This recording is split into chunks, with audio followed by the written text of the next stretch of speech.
Sir Ravishankar sir, ಇತ್ತೀಚೆಗೆ ಧರ್ಮಸ್ಥಳದ case ತುಂಬ ಸದ್ದು ಮಾಡ್ತಾ ಇದೆ. ಜನರಲ್ಲಿ ಒಂದು ರೀತಿಯ ಕುತೂಹಲ ಬರ್ತಾ ಇದೆ. ಸೌಜನ್ಯ ಕೇಸು 20 ವರ್ಷಗಳ ಹಿಂದಿನ ಕೇಸು, ಅದನ್ನು ಈಗ ಮತ್ತೆ ರಿಓಪನ್ ಮಾಡ್ತಾ ಇದ್ದಾರೆ. ಇದರಿಂದ ಏನಾಗ್ಬೋದು? ಇದು ಸೌಜನ್ಯ ಕೇಸ್ ಅಂತ ಮಾತ್ರ ಅಲ್ಲ, ಅಲ್ಲಿ ಇನ್ನೂ ಹಲವಾರು ಕೇಸ್ಗಳು ಆಗಿದೆ ಅಂತ ಹೇಳಿ ಈಗ ಅದನ್ನು ಎವಿಡೆನ್ಸ್ಗಳು ನನ್ನ ಹತ್ರ ಇದೆ, ಅದರಲ್ಲಿ ನಾನು ಭಾಗಿಯಾಗಿದ್ದೆ ಅಂತೇಳಿ ಒಬ್ಬ ಬಂದ ಮೇಲೆ ಇದು ಮತ್ತೆ ತಿರುವು ಪಡ್ಕೊಳ್ತಾ ಇದೆ. ಎಷ್ಟೇ ವರ್ಷ ಆಗಿದ್ರೂ ಕೇಸ್ನ ರಿಓಪನ್ ಮಾಡ್ಬೋದು. ಮತ್ತು ನೊಂದಿರತಕ್ಕಂಥ ಫ್ಯಾಮಿಲಿಗಳಿಗೆ ನ್ಯಾಯ ಕೊಡಿಸೋ ದಿಕ್ಕಿನಲ್ಲಿ ಪೊಲೀಸು ಮತ್ತು ಕೋರ್ಟು, ಸರ್ಕಾರ ಪ್ರಯತ್ನ ಬೀಳ್ಬೋದು. ಸೊ ಆ ಕಾರಣದಿಂದ 20 ವರ್ಷ 15 ವರ್ಷ ಆಗಿದೆ ಅನ್ನೋದು ಇದರಲ್ಲಿ ಬರೋದೇ ಇಲ್ಲ. ಆದರೆ ಏನು ಇದರಲ್ಲಿ ತೊಂದರೆಗಳು ಆಗ್ಬೋದು ಅಂತ ಹೇಳಿದ್ರೆ, 15-20 ವರ್ಷ ಆದಮೇಲೆ ಆ ಬಾಡಿನ ನಾವು ಇದು ಎಕ್ಸ್ಟ್ರಾಕ್ಟ್ ಮಾಡಿದಾಗ ಸ್ಕೆಲಿಟನ್ ರಿಮೈನ್ಸ್ಗಳು ಸಿಗುತ್ತೆ. ಆ ಸ್ಕೆಲಿಟನ್ ರಿಮೈನ್ಸ್ ಮೇಲೆ ಡಿ ಎನ್ ಎ ಟೆಸ್ಟ್ ಮಾಡಿ ಅದ್ರ ಮೇಲೆ ಏನು ಈ ಸೆಮೆನ್ ಅಂದರೆ ಇವಾಗಕ್ಕೆ ಒಂದು ರೇಪ್ ಒಳಗಾಗಿದ್ದಾಳೆ ಅಂದರೆ, ಒಂದು ಆಕೆ ರೇಪ್ ಒಳಗಾಗಿದೆ ಅಂದರೆ ಅದರಲ್ಲಿ ಕೆಲವು ಎವಿಡೆನ್ಸ್ಗಳು ಇರುತ್ತೆ. ಅದು ಈ ಸ್ಕೆಲಿಟಲ್ ರಿಮೈನ್ಸಲ್ಲಿ ಸಿಗತ್ತಾ ಅಂದರೆ, ಇವಾಗ ಪೆಲ್ವಿಕ್ ಬೋನ್ಸ್ ಫ್ರ್ಯಾಕ್ಚರ್ ಆಗಿರ್ಬೋದು ಅಥವಾ ರಿಬ್ಸು ಫ್ರ್ಯಾಕ್ಚರ್ ಆಗಿರ್ಬೋದು. ಅದು ಮರ್ಡರ್ ಕೇಸ್ ಆಗಿದ್ರೆ ಚುಚ್ಚಿದ್ರೆ ಮಾತ್ರ ಆಗತ್ತೆ ಅಲ್ಲ, ಪೆಲ್ವಿಕ್ ಬೋನ್ಸಲ್ಲಿ ಆಗ್ಬೋದಲ್ವಾ, ಟಿಶ್ಯೂಸ್ ಇರುತ್ತೆ. ಮತ್ತು ಸೆಮೆನ್ ಪಾರ್ಟಿಕಲ್ಸ್ ಇದೆಯಾ ಅನ್ನೋದ್ರ ಬಗ್ಗೆ ಇದು ಮಾಡ್ಬೋದು. ಸೊ ಆ ಕಾರಣ 20 ವರ್ಷ ಆದ್ಮೇಲೆ ಇರುತ್ತಾ? ಅದೇ, ಅದು ಕಷ್ಟ ಆಗ್ಬೋದು, ಕಷ್ಟ ಸಾಧ್ಯ, ಆದರೆ ಅಸಾಧ್ಯ ಅಲ್ಲ. To prove a rape after 15 years on the skeleton remains ತುಂಬ ಕಷ್ಟ, ಆದರೆ ಅದು ಅಸಾಧ್ಯ ಅಂತೂ ಖಂಡಿತ ಅಲ್ಲ. ಬೋನ್ಸ್ಗಳಿರುತ್ತೆ, ಬೋನ್ಸ್ಗಳು ನಿಮ್ಗೆ ಏನಾರ ಚುಚ್ಚಿ ಮಾಡಿದ್ರೆ ಮಾತ್ರ ಅದೇನೋ ಒಂದು ಇಂಥದ್ರಿಂದ ಚುಚ್ಚೋರೆ ಇಂಥದ್ದಾಯ್ತು ಅಂತ ಹೇಳ್ಬೋದು. ಬಟ್ ಈ ರೇಪ್ ಅನ್ನೋದನ್ನ ಯಾವ್ಯಾವ ಮಟ್ಟದಲ್ಲಿ ಪ್ರೂವ್ ಮಾಡೋಕ್ಕಾಗತ್ತೆ? ಅದು ಇವಾಗ ಈ ಸ್ಕಲ್ ಮೇಲೆ ಇಂಜುರಿ ಇದೆ, ಅಥವಾ ರಿಬ್ಸ್ ಫ್ರ್ಯಾಕ್ಚರ್ ಆಗಿದೆ, ಅಥವಾ ಬೇರೆ ಎಲ್ಲರೂ ಕತ್ತಿಯಿಂದ ಚುಚ್ಚಿರ್ತಕ್ಕಂಥ ಮಾರ್ಕ್ಗಳಿದೆ ಅಂತ ಹೇಳಿದ್ರೆ ಮರ್ಡರ್ ಆಗಿದೆ ಅಂತ ಹೇಳಿ ಪ್ರೂವ್ ಆಗುತ್ತೆ. ರೇಪ್ ಆಗಿದೆಯಾ, ರೇಪ್ ಅಂಡ್ ಮರ್ಡರ ಅಥವಾ ಬರೀ ಮರ್ಡರ ಅನ್ನೋದು ಸ್ವಲ್ಪ ಕಷ್ಟ ಆಗುತ್ತೆ. ರೇಪ್ ಆಗಿದೆ ಅನ್ನೋದಕ್ಕೆ ಅವ್ರ ಪೆಲ್ವಿಕ್ಸ್ ಬೋನ್ಸ್ ಮೇಲೆ ಏನಾದರೂ ಅವ್ರಿಗೆ ಇದು ಸಾಕ್ಷಿ ಆಧಾರಗಳು ಸಿಕ್ಕಬೇಕು, ಅಂದರೆ ಆ ಟಿಶ್ಯೂಸ್ ಇರಬೇಕು. ಈ 15-20 ವರ್ಷ ಆದಮೇಲೆ ಆ ಟಿಶ್ಯೂಸ್ ಇರೋದು ಇಸ್ ನಾಟ್ ಪಾಸಿಬಲ್. ಸೊ ಆ ಕಾರಣದಿಂದ ಇನ್ನೂ ಏನೋ ಪೆಲ್ವಿಕ್ ಬೋನ್ಸ್ ಫ್ರ್ಯಾಕ್ಚರ್ ಆಗಿದ್ದರೆ ಅದು ರೇಪ್ ಅಂತ ಹೇಳಿ ಕೊರಾಬರೇಟಿವ್ ಎವಿಡೆನ್ಸ್ ಇರುತ್ತೆ.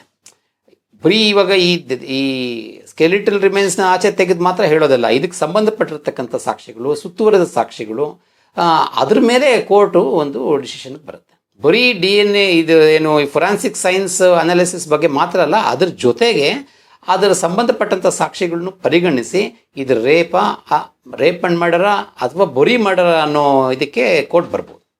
ಈಗ ಒಬ್ಬ ವ್ಯಕ್ತಿ 100 ಹೆಣಗಳನ್ನ ನಾನು ಬರಿ ಮಾಡಿದ್ದೀನಿ ಅಂತ ಹೇಳಿದ್ದಾರೆ, ಮಣ್ಣು ಮಾಡಿದ್ದೀನಿ ಅಂತ ಹೇಳ್ತಾರೆ. ಒಂದು ಊರು ಅಂದಾಗ 100 ಹೆಣಗಳು ಸಿಗತ್ತೆ.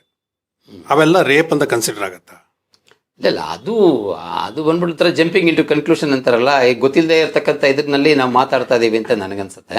ಆತ ಬಂದು ಹೇಳಿದಾಗ ಈಗ ಅದು ಎಲ್ಲೆಲ್ಲಿ ಅಂದರೆ, ಇವಾಗ ಒಂದು ಊರು ಅಂತ ಹೇಳಿದ್ಮೇಲೆ ಒಂದು ಸ್ಮಶಾನ ಇರುತ್ತೆ, ಅದು ಸ್ಮಶಾನದಲ್ಲಿ ಇದೆಯೋ ಅಥವಾ ಬೇರೆ ಎಲ್ಲ ಇದೆಯೋ ಅಂತ ನಮಗೆ ಗೊತ್ತಿಲ್ಲ. ಇನ್ನು ಅದನ್ನು ಆಚೆ ತೆಗೆದಾಗ ಮಾತ್ರ ಗೊತ್ತಾಗುತ್ತೆ ಅದು ಸ್ಮಶಾನದಲ್ಲಿ ಇದೆಯಾ ಅಥವಾ ಬೇರೆ ಜಾಗದಲ್ಲಿ ಹೂತಿಟ್ಟಿದ್ದಾರ ಅನ್ನೋದು ಗೊತ್ತಾಗುತ್ತೆ. ಆದರೆ ಆತ ಬಂದು ಈಗ ಏನು ಹೇಳಿದ್ದಾನೆ, ನಾನು ಸುಮಾರು ಈ ಥರ ಕೃತ್ಯಗಳಲ್ಲಿ ಭಾಗಿಯಾಗಿದ್ದೀನಿ ಅಂದರೆ ಏನು, ಅವರು ಆ ಥರ ರೇಪ್ ಆ್ಯಂಡ್ ಮರ್ಡರ್ ಆದಮೇಲೆ ಆ ದೇಹಗಳನ್ನ ತೊಗೊಂಡೋಗಿ ಇವನು ಹೂತಿಡೋತ್ತ ಕೆಲಸ ನಾನು ಮಾಡಿದ್ದೀನಿ ಅಂತ ಇವನು ಒಪ್ಕೊಂಡಿದ್ದಾನೆ.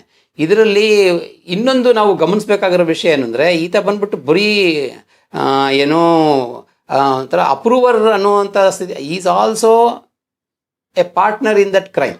ಯಾಕೆಂದರೆ 1-2 ಮರ್ಡರ್ ಆಗಿದೆ ಅಂತ ಇಟ್ಕೊಳ್ಳಿ, 1-2 ಮರ್ಡರ್ ಹೆಣಗಳನ್ನ ಇವನು ಹೂತಿಟ್ಬಿಟ್ಟು ಅಲ್ಲಿಂದ ಜಾಗ ಖಾಲಿ ಮಾಡಿಬಿಟ್ಟ. ಇವಾಗ ಒಂದು 15 ವರ್ಷದ ಮೇಲೆ ಬಂದು ನಾನು ಈ ಥರ 2 ಇದರಲ್ಲಿ ಭಾಗಿಯಾಗಿದ್ದೆ, ನನಗೆ ಪಶ್ಚಾತ್ತಾಪ ಆಗಿದೆ, ನಾನು ಬಂದು ಇವಾಗ ನಾನು ಪ್ರಾಯಶ್ಚಿತ್ತ ಬೇಕು ನನಗೆ, ನಾನು ಬಂದಿದ್ದೀನಿ ಅಂತ ಕೋರ್ಟ್ ಮುಂದೆ ಬಂದರೆ ಹೇಳಿದ್ರೆ ಕೋರ್ಟ್ ನಂಬಬಹುದು.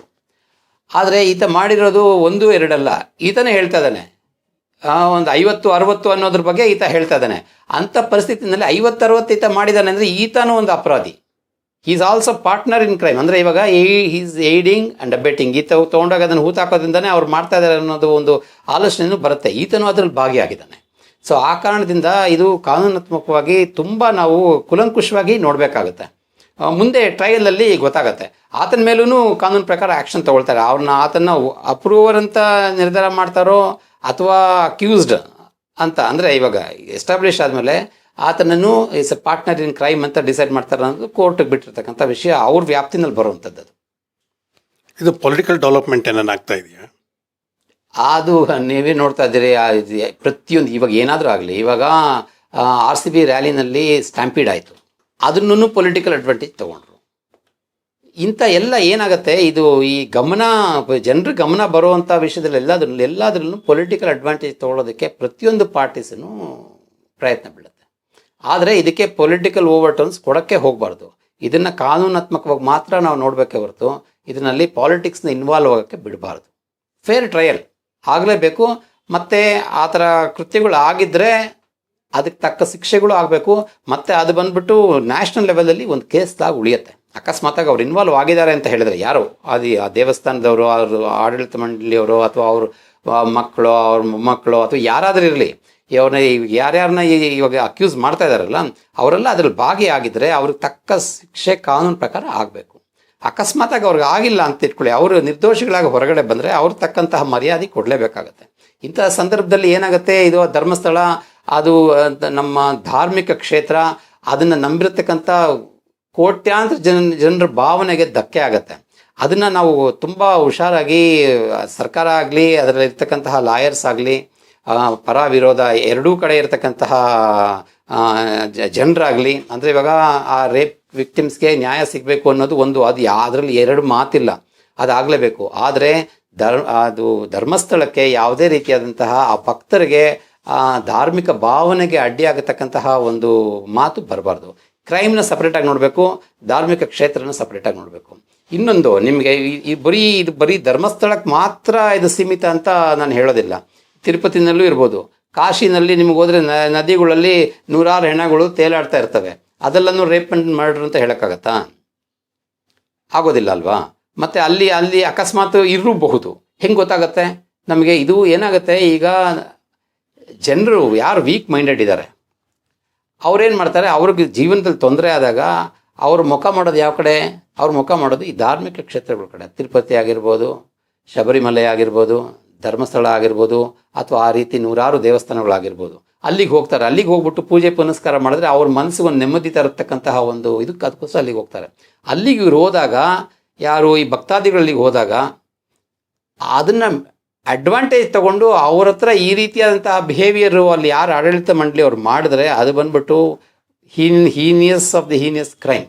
ಅದು ಯಾರೇ ಇರಲಿ, ಅವ್ರು ಎಷ್ಟೇ ಶಕ್ತಿವಂತರಾಗಿರಲಿ, ಎಷ್ಟೇ ಪ್ರಬಲರಾಗಿರಲಿ, ಭಕ್ತರಲ್ಲಿಗೆ ಹೋದಾಗ, ಒಂದು ಧರ್ಮಕ್ಷೇತ್ರಕ್ಕೆ ಹೋದಾಗ ಅವ್ರನ್ನ ಅಡ್ವಾಂಟೇಜ್ ತಗೊಂಡು ಅವ್ರ ಮೇಲೆ ಯಾವುದೇ ರೀತಿ ಆಕ್ರಮಣ ಮಾಡೋದಾಗಲಿ, ಅವ್ರನ್ನ ಸುಲಿಗೆ ಮಾಡೋದಾಗಲಿ, ಅಥವಾ ಈ ಥರ ಅಸಹಾಯಕ ಹೆಣ್ಮಕ್ಳನ್ನ ಕರ್ಕೊಂಡೋಗಿ ರೇಪ್ ಆ್ಯಂಡ್ ಮರ್ಡರ್ ಮಾಡೋದಾಗಲಿ, ಈ ರೀತಿ ಮಾಡೋದಿದೆಯಲ್ಲ, ಇದು ಬಂದ್ಬಿಟ್ಟು ಈ ರೀತಿ ಅಪರಾಧ ಎಲ್ಲೂ ನಡೀಬಾರ್ದು.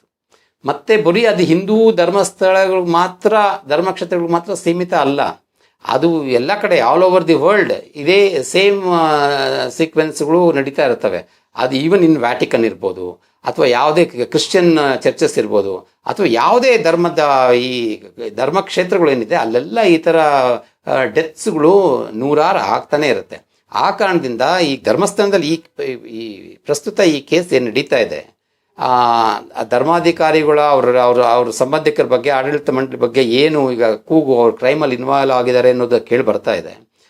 ಅದ್ರ ಬಗ್ಗೆ ಕುಲಂಕುಷವಾಗಿ ಕಾನೂನು ಪ್ರಕಾರ ತನಿಖೆ ಆಗಿ ಅದನ್ನು ಫಾಸ್ಟ್ ಟ್ರ್ಯಾಕ್ ಬಿಡಬಾರ್ದು. ಅದನ್ನು 3 ವರ್ಷ, 4 ವರ್ಷ, 5 ವರ್ಷ, 10 ವರ್ಷ ಆ ರೀತಿ ಬಿಡಬಾರ್ದು. ಒಂದು 6 ತಿಂಗಳು ಅಥವಾ 1 ವರ್ಷದೊಳಗಡೆ ಫಾಸ್ಟ್ ಟ್ರ್ಯಾಕ್ ಮಾಡಿ ಮುಗಿಸ್ಬಿಡ್ಬೇಕು.